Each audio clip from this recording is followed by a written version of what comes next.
France 24 et sur Radio France Internationale. Notre invité pour cette interview exclusive est le président du Sénégal. C'est aussi le président en exercice de l'Union africaine, Macky Sall. Bonjour Monsieur le Président. Bonjour Marc.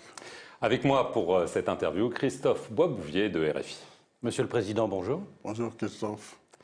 Monsieur le Président, le 3 juin, vous avez rencontré le président russe, Vladimir Poutine, à Sotchi, afin de plaider en faveur de corridors alimentaires pour l'exportation du blé, des céréales, des engrais.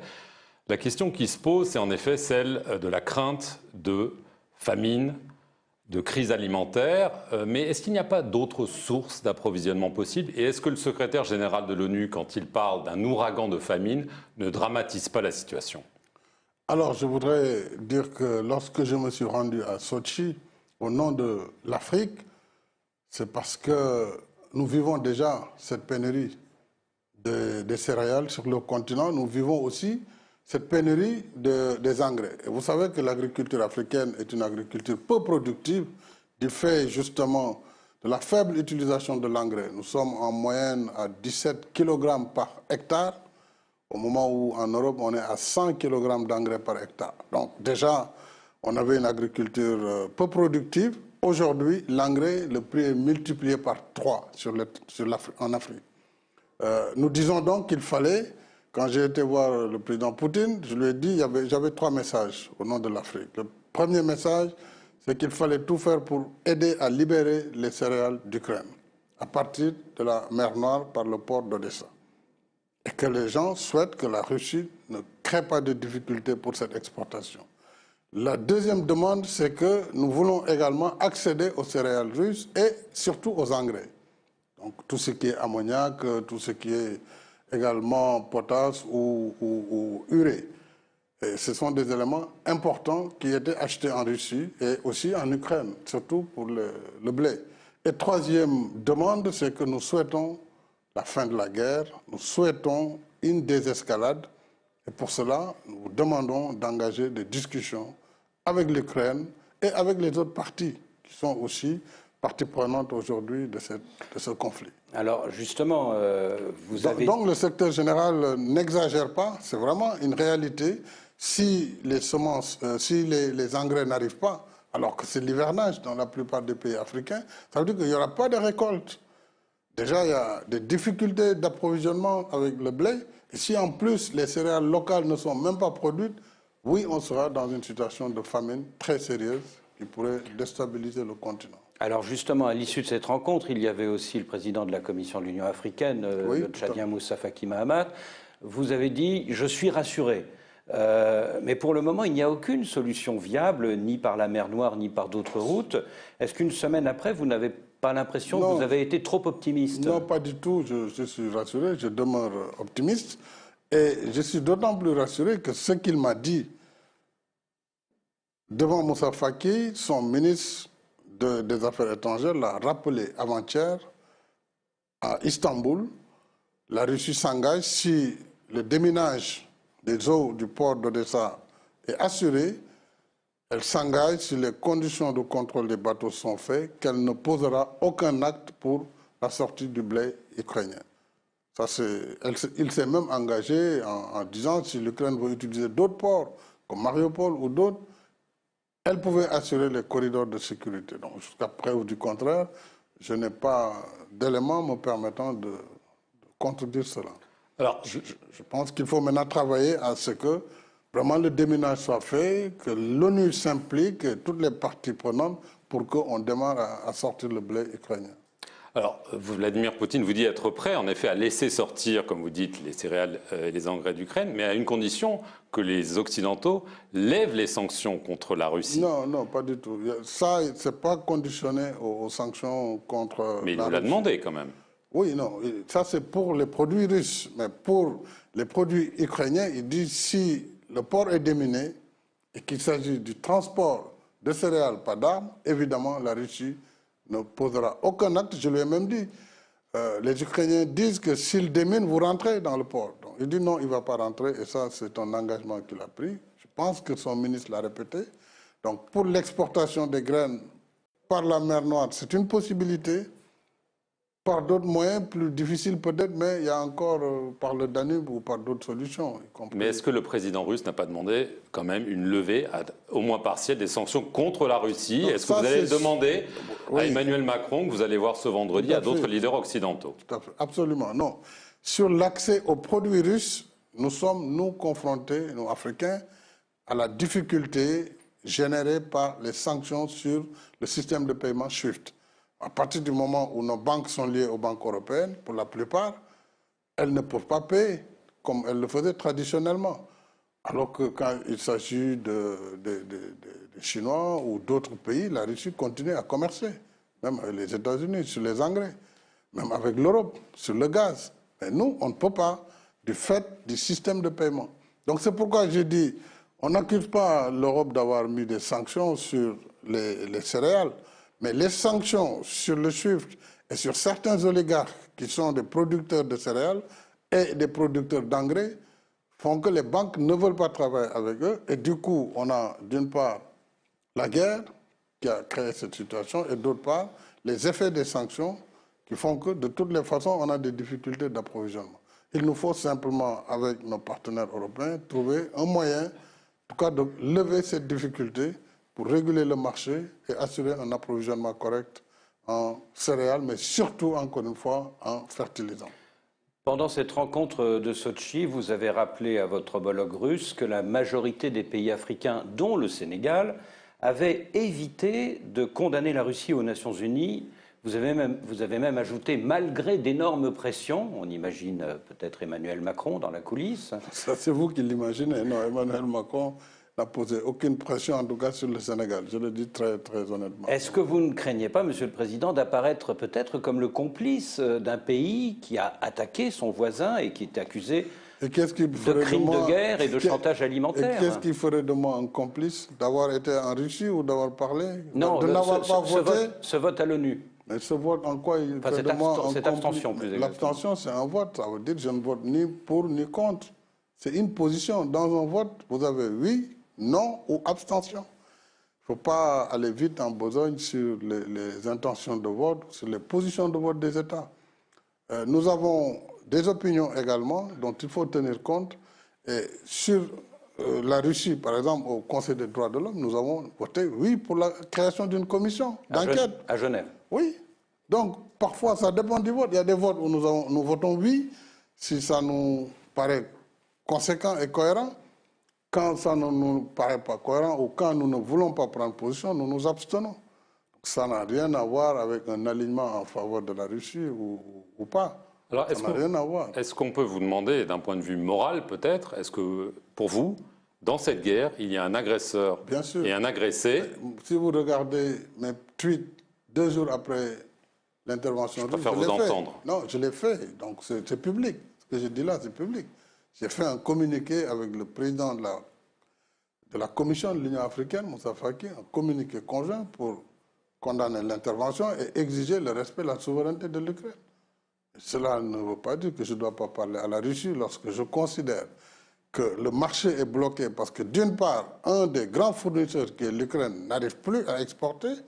C'est mon devoir et le devoir des Africains de sensibiliser le président Poutine sur ce fait, de lui demander d'agir de concert avec les Nations Unies pour que cette contrainte soit levée.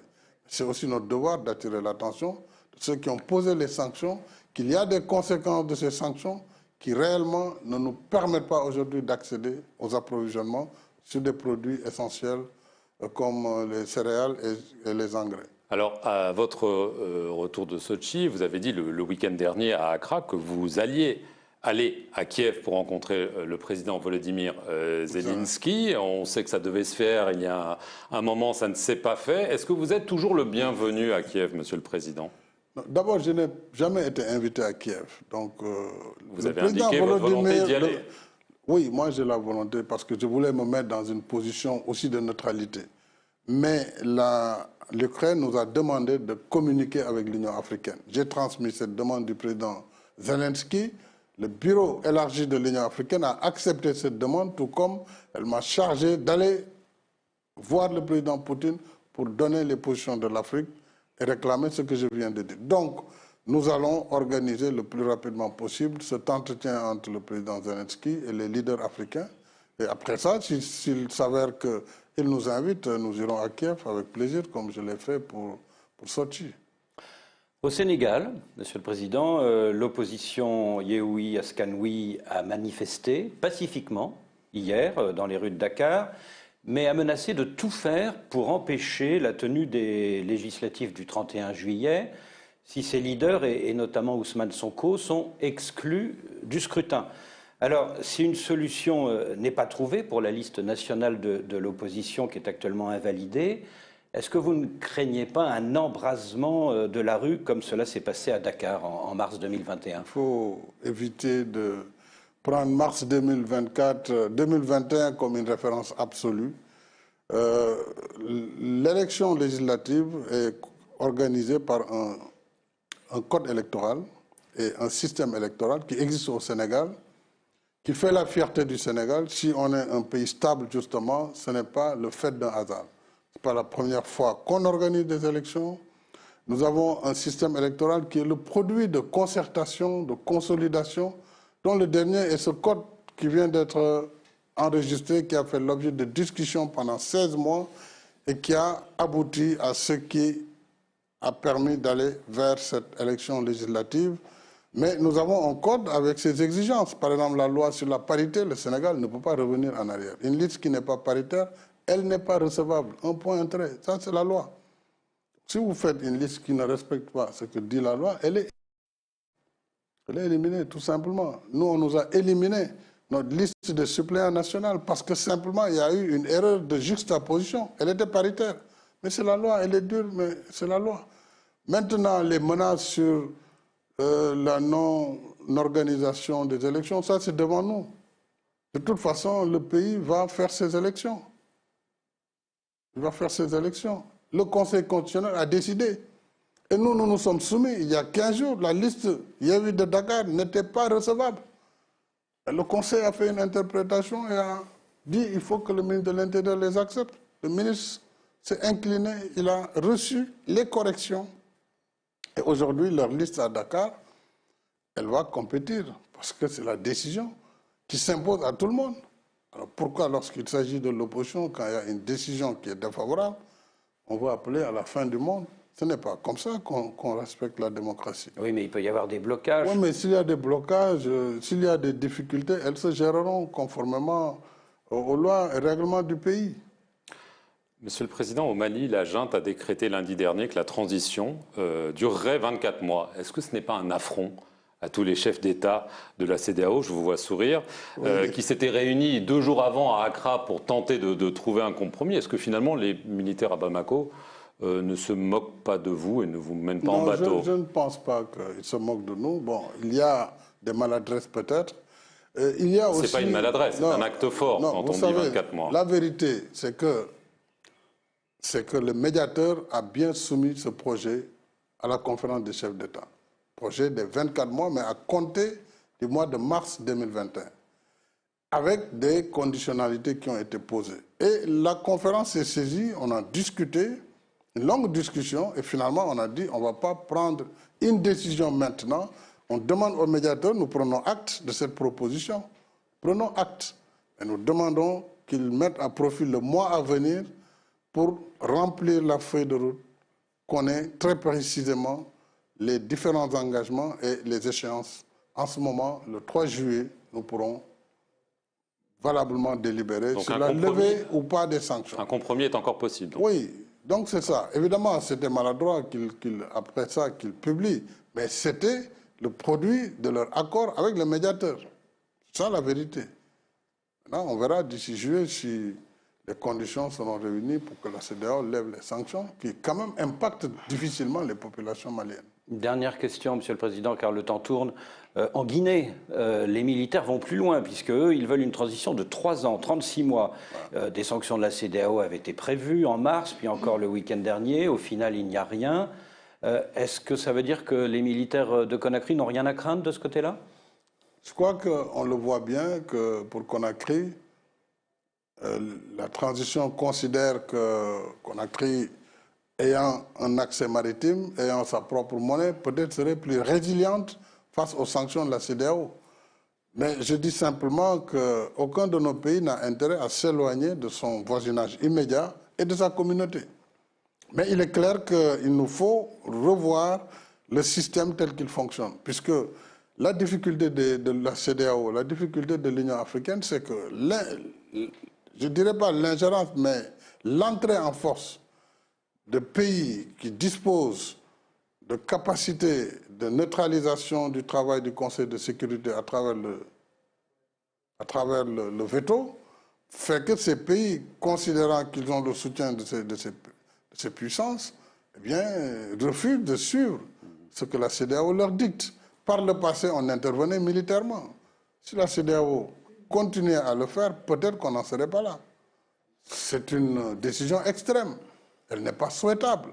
Mais si nous devons être impuissants devant des pays qui foulent aux pieds les règles communes, alors il y a problème. Mais ça, ce n'est pas le propre de l'Afrique. C'est aussi la même difficulté qu'a le Conseil de sécurité sur nombre de crises dans le monde. Et c'est ce que nous dénonçons aussi aujourd'hui, la nécessité de réformer le système onusien, y compris la composition du Conseil de sécurité tel qu'il est constitué. Parce qu'en réalité, les gens se neutralisent et on ne peut pas avancer, on ne peut pas apporter des réponses concrètes aux situations concrètes de nos pays. Merci, Monsieur le Président, de nous avoir accordé cette interview. Et merci à vous de nous avoir suivis sur nos deux chaînes, France 24 et Radio France Internationale. Merci.